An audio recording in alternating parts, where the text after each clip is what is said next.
रूस में रहने वाला एक पर्वतारोही कैलाश पर्वत पर चढ़ने को सोचा।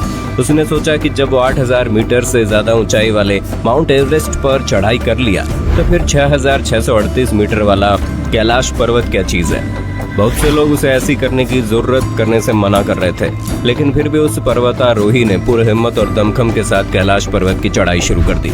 अभी आधा रास्ता भी तय नहीं हुआ था कि उस पर्वतारोही की सांस फूलने लगी, जबकि वहां पर भरपूर मात्रा में ऑक्सीजन मौजूद था। लेकिन उसके बावजूद भी वो पर्वतारोही हार नहीं माना और लगातार आगे बढ़ता रहा। कुछ ऊंचाई पर और चढ़ने के बाद अब उस पर्वतारोही के दिल की धड़कन बहुत तेज हो गई और हैरतअंगेज तरीके से उसके हाथ के नाखून और शरीर के बाल बड़ी तेजी से बढ़ने लगे। उस पर्वतारोही को ऐसा महसूस होने लगा कि जैसे उसकी उम्र बहुत ही तेज रफ्तार से बढ़ रही हो। जिस पर्वतारोही ने ऑक्सीजन की कमी वाले माउंट एवरेस्ट की चोटी पर चढ़ाई कर लिया था, अब उसे कैलाश से डर लगने लगा। उसे महसूस हो रहा था कि जैसे कोई है जो वहां की चढ़ाई करने से उसे रोक रहा है, जो नहीं चाहता है कि वहां पर किसी इंसान की दखलंदाजी हो। इस तरह के अजीबोगरीब चीजों को अनुभव करने के बाद उस पर्वतारोही ने तुरंत ही अपना डिसीजन बदला और चढ़ाई वहीं पर रोक दी। आपको जानकर हैरानी होगी, जैसे जैसे वो पर्वतारोही नीचे आता गया उसके दिल की धड़कन सामान्य होती गई और उसके सांस फूलने की समस्या भी एकदम ठीक हो गई। जिसके बाद उस आदमी को पता चला ये वही कैलाश पर्वत है जिस पर आज तक कोई भी इंसान नहीं चढ़ पाया, और जिसने भी चढ़ने की हिमाकत की है उनमें से कोई आज जिंदा नहीं है।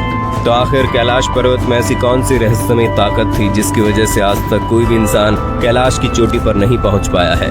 क्या वाकई कैलाश पर्वत के ऊपर देवों के देव महादेव का वास होता है, या फिर कहीं ऐसा तो नहीं जिस कैलाश को हम महादेव का घर समझते हैं वो घर नहीं बल्कि खुद महादेव ही विराजमान होते हों?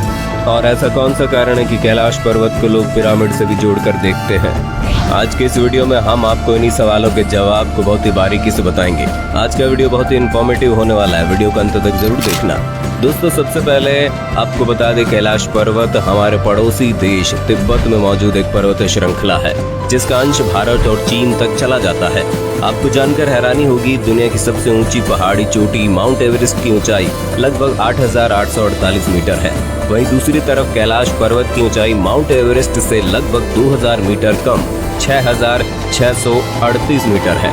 एक तरफ जहां माउंट एवरेस्ट की चोटी तक पहुंचते पहुंचते पर्वतारोही के लिए ऑक्सीजन की मात्रा बहुत कम हो जाती है, उन्हें अपने साथ ऑक्सीजन का सिलेंडर लेकर जाना पड़ता है, जबकि कैलाश पर्वत पर ऐसी कोई समस्या भी नहीं है। वहां पर लोगों को आसानी से ऑक्सीजन मिल सकता है। लेकिन हैरानी की बात तो यह है कि इतना अधिक मुश्किल होने के बावजूद भी आज तक माउंट एवरेस्ट पर 7000 से अधिक लोग चढ़ाई कर चुके हैं, और जिस पर्वत की ऊंचाई माउंट एवरेस्ट से भी 2000 मीटर कम है, यानी कि लगभग 2 किलोमीटर कम है, उस पर्वत पर आज तक कोई भी चढ़ने में कामयाब नहीं हो पाया।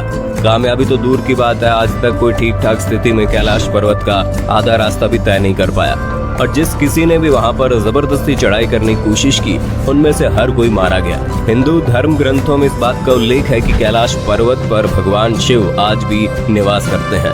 वास्तव में हिंदू धर्म के देवी देवता सिर्फ पौराणिक कथाओं के पात्र नहीं थे, बल्कि वे ऐसी शक्तियां थे जो पृथ्वी पर अलग अलग रूप में अलग अलग जगहों पर आज भी मौजूद हैं। बस हम आम इंसानों के लिए उन्हें देख पाना असंभव है। और ऐसे ही खास जगहों में से एक है कैलाश पर्वत, जहां स्वयं भगवान शिव के मौजूद होने का एहसास आज भी होते रहता है। इस जन्म में भगवान शिव का दर्शन हो या ना हो, लेकिन उनके निवास स्थान का दर्शन मनुष्य के भाग में जरूर लिखा है। कहा जाता है कि दुनिया की सारी अलौकिक शक्तियों का जन्म इसी कैलाश पर्वत से ही शुरू होता है।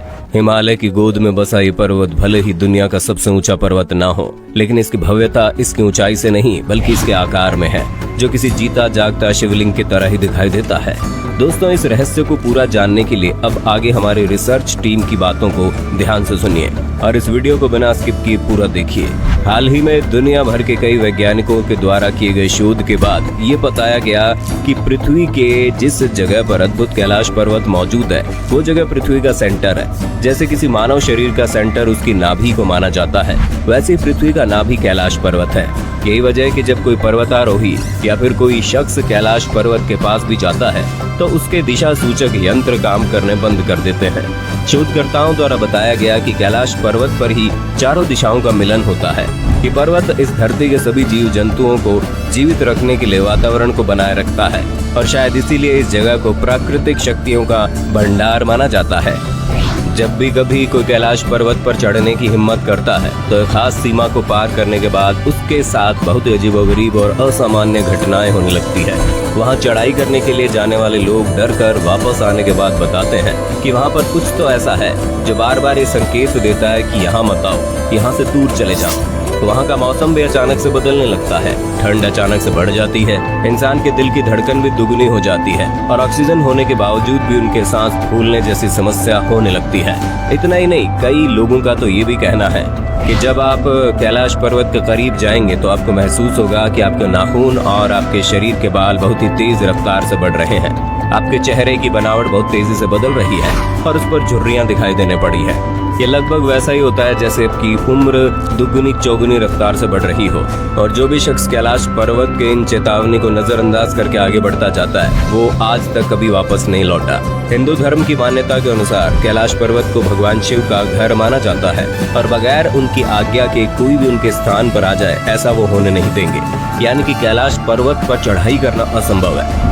दुनिया भर में कैलाश पर्वत को लेकर तरह तरह की कथाएं प्रचलित होने लगी। कोई कुछ कहता है तो कोई अपनी अलग अलग कहानी पेश करता है। इसी बात का पता लगाने के लिए साल 1999 में रूस के एक विशेषज्ञ ने कैलाश पर्वत के रहस्य के बारे में पता करने के लिए एक खास टीम बनाई और एक लंबे समय तक अध्ययन करने के बाद उस शख्स ने अपने लिखे किताब में ये दावा किया कि कैलाश पर्वत प्राकृतिक पहाड़ बिल्कुल भी नहीं लगता, बल्कि चोटी बिल्कुल इंसानों द्वारा तैयार की गई पिरामिड जैसी लगती है। यानी कि उसकी बातों का तात्पर्य ये है कि कैलाश पर्वत प्राकृतिक नहीं है, बल्कि इंसान या फिर किसी अन्य शक्ति के द्वारा उसे तैयार किया गया है। और इस जगह पर अजीब तरह के रेडिएशन होने की वजह से कैलाश पर्वत को अलौकिक गतिविधियों का केंद्र भी बताया गया है। और वास्तव में अगर आप कैलाश पर्वत को किसी खास शक्ति के द्वारा तैयार मानते हैं तो कैलाश के निर्माता कोई और नहीं बल्कि खुद महादेव ही होंगे। तमाम तरह के दावों और लोगों की आस्थाओं को देखते हुए कैलाश पर्वत पर किसी भी आदमी को चढ़ाई करने के लिए पूरी तरह से बैन कर दिया गया है। लेकिन आज से लगभग 20 साल पहले साल 2001 वो आखिरी वक्त था जब किसी ने कैलाश पर्वत पर चढ़ाई करने की कोशिश की। लेकिन स्पेन के उन पर्वतारोहियों की टीम कैलाश की चढ़ाई की शुरुआत तो बहुत ही जोरों शोरों के साथ करने चले थे, लेकिन कुछ ही दिनों बाद उन सभी को वापस लौटना पड़ा। तब से लेकर आज तक दोबारा कोई भी इस पर्वत की तरफ नहीं बढ़ा है, क्योंकि भारत और तिब्बत समेत दुनिया भर के लोगों का मानना है कि ये पर्वत एक पवित्र स्थान है, इसलिए इस पर किसी को भी चढ़ाई नहीं करने देना चाहिए। हमारे सनातन धर्म में इस पर्वत का बहुत ही अधिक महत्व है। आज भी जब लोग अमरनाथ यात्रा के लिए निकलते हैं तो रास्ते में कैलाश पर्वत को दूर से देखकर नतमस्तक हो जाते हैं। दोस्तों, जब भी आप कैलाश पर्वत या मानसरोवर झील के क्षेत्र में जाएंगे तो आपको निरंतर एक आवाज सुनाई देगी। आपको ऐसा महसूस होगा जैसे कहीं आसपास में एरोप्लेन उड़ रहा हो, लेकिन ध्यान से सुनने पर यह आवाज डमरू या ओम की ध्वनि जैसी होती है। वैज्ञानिक कहते हैं कि हो सकता है ये आवाज बर्फ के पिघलने की हो। खैर, इसके पीछे का कारण क्या है ये किसी को भी एग्जैक्टली नहीं पता, लेकिन वहाँ पर सुनाई देने वाली ध्वनि बहुत ही रहस्यमय और खास है। धीरे धीरे अब दुनिया के अधिकतर लोग इस बात को स्वीकार करने लगे हैं कि कैलाश पर्वत पर देवों के देव महादेव यानी कि शिव जी निवास करते हैं और इसीलिए कोई जीवित इंसान वहां ऊपर नहीं पहुंच सकता। मरने के बाद कोई ऐसा शख्स जिसने कभी कोई पाप न किया हो, केवल वही कैलाश फतह कर सकता है। कैलाश के पास में ही ब्रह्मताल है, जिसकी बनावट और आकार बिल्कुल सूर्य जैसा दिखाई पड़ता है, जिसका दर्शन करने दुनिया भर से श्रद्धालु यहाँ आते हैं। वहीं इससे 1 किलोमीटर की दूरी पर एक राक्षस ताल है जहाँ कोई भी नहीं जाता है और उसकी बनावट चांद की तरह मानी जाती है। एक तरफ जहाँ ब्रह्म ताल का पानी मीठा है तो दूसरी तरफ राक्षस ताल का पानी बेहद खारा।